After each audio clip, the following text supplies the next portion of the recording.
पुरानी पेंशन की बहाली के मुद्दे पर आंदोलित सरकारी कर्मचारी अपने आंदोलन की बदौलत न सिर्फ प्रधानमंत्री नरेंद्र मोदी और वित्त मंत्री निर्मला सीतारमण के साथ साथ पीएफआरडीए की टेंशन को बढ़ा रहे हैं, बल्कि अब बीजेपी के सहयोगी दलों की भी टेंशन बढ़ने लगी है। आपको बता दें कि पुरानी पेंशन की बहाली के मुद्दे पर आंदोलित सरकारी कर्मचारियों ने 1 अप्रैल को यूनिफाइड पेंशन स्कीम के खिलाफ ब्लैक डे घोषित किया था और इसके बाद सड़कों पर उतरकर लाखों लाख के तादाद में सरकारी कर्मचारियों ने अपना विरोध दर्ज कराया था। जैसे ही इसकी जानकारी मीडिया के जरिए अब बीजेपी के सहयोगी दलों को लगने लगी है, तो उसके बाद अब बीजेपी के सहयोगी दलों के अंदर भी डर सताने लगा है। दरअसल पुरानी पेंशन की बहाली के मुद्दे पर आंदोलित सरकारी कर्मचारियों का आंदोलन और इम्पैक्ट काफी ज्यादा प्रभावी रहा है। आपको बता दें कि पुरानी पेंशन की बहाली के मुद्दे पर आंदोलित सरकारी कर्मचारियों की एकजुटता भी अब सबसे ज्यादा देखने को मिल रही है, क्योंकि यूनिफाइड पेंशन स्कीम के आने के बाद से वो सरकारी कर्मचारी भी अब एकजुट हो गए हैं जो कभी सरकार के प्रति सहानुभूति रखते थे। इसीलिए अब पुरानी पेंशन की बहाली के मुद्दे पर आंदोलित सरकारी कर्मचारियों की तादाद सड़कों पर सबसे ज्यादा देखने को मिली और इसी के नाते से बीजेपी के सहयोगी दलों को, खासकर जो एनडीए के घटक दल हैं, उनको इस बात का डर सताने लगा कि ये जो सरकारी कर्मचारी निर्णायक भूमिका में काम करने वाले हैं, यानी कि किसी वोट बैंक पर अगर सरकारी कर्मचारियों का वोट बैंक मिल जाता है तो वो सरकारी कर्मचारी निर्णायक फैक्टर साबित होते हैं।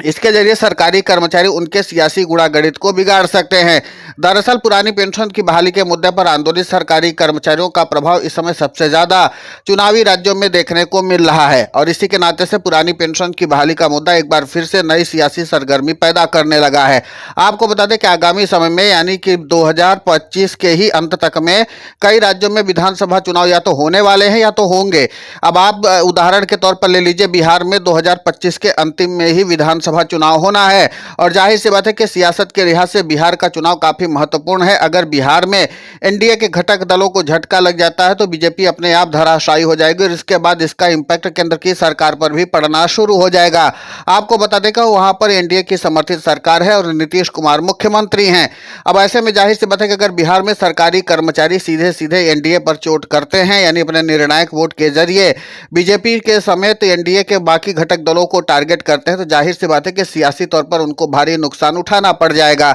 इसी के लिहाज से पुरानी पेंशन की बहाली के मुद्दे पर आंदोलित सरकारी कर्मचारियों को लेकर के एनडीए के घटक दलों ने अब साफ करना शुरू कर दिया है कि पुरानी पेंशन की बहाली के मुद्दे पर बीजेपी की अलग राय हो सकती है। हो सकता है वो पुरानी पेंशन की बहाली के पक्ष में ना हो, लेकिन एनडीए के घटक दल पुरानी पेंशन की बहाली के मुद्दे पर सरकारी कर्मचारियों के साथ मिल सकते हैं।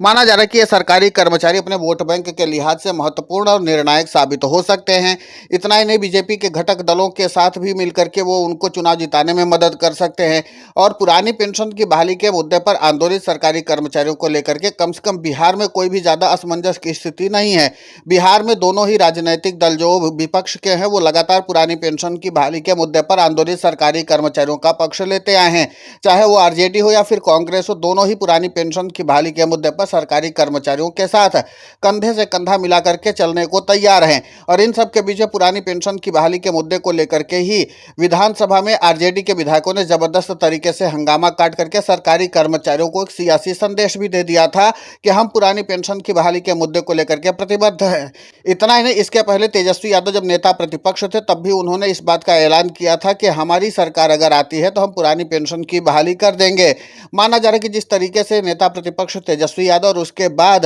सीधे सीधे आरजेडी के विधायकों ने पुरानी पेंशन की बहाली के मुद्दे पर विधानसभा के सदन में हंगामा काट दिया था, इसका मतलब साफ है कि पुरानी पेंशन की बहाली के मुद्दे पर जहां सरकारी कर्मचारियों के पास विपक्ष के रूप में एक मजबूत धड़ा पहले से मौजूद है, उन सब के बीच में अगर एनडीए के घटक दल भी पुरानी पेंशन की बहाली के मुद्दे पर बीजेपी से अलग अपनी नीति अपना करके आते हैं, तो जाहिर सी बात है कि उनकी एक ही सोच होगी कि पुरानी पेंशन की बहाली के मुद्दे पर आंदोलित सरकारी कर्मचारियों को साधा जाए। कुल मिलाकर के यह है कि पुरानी पेंशन की बहाली के मुद्दे पर आंदोलित सरकारी कर्मचारियों ने 1 अप्रैल 2025 को अपने विरोध प्रदर्शन के जरिए एक बड़ा सियासी संदेश देने का काम किया और इसका इम्पैक्ट भी राष्ट्रव्यापी तौर पर देखने को मिल रहा है। और यही कारण है कि पुरानी पेंशन की बहाली के मुद्दे को लेकर के राहुल गांधी भी सदन में चर्चा करने वाले थे, यानी कि लोकसभा में उठाने वाले थे। लेकिन जैसे केंद्र की मोदी सरकार को इस बात की भनक लगी कि अगर राहुल गांधी पुरानी पेंशन की बहाली के मुद्दे को उठाते हैं तो फिर उसके बाद इस मामले को नियंत्रित कर पाना मुश्किल हो जाएगा। प्रधानमंत्री नरेंद्र मोदी किसान पिछवाड़े पर वक्फ बिल संशोधन आ गया और उसके बाद उस पर चर्चा होने लगी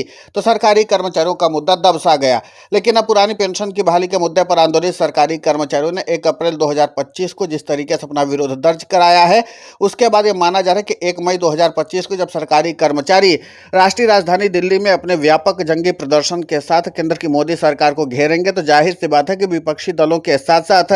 एनडीए के घटक दल के भी सुर बदल सकते हैं और पुरानी पेंशन की बहाली के मुद्दे पर सरकारी कर्मचारियों का प्रभाव और प्रभुत्व बढ़ सकता है।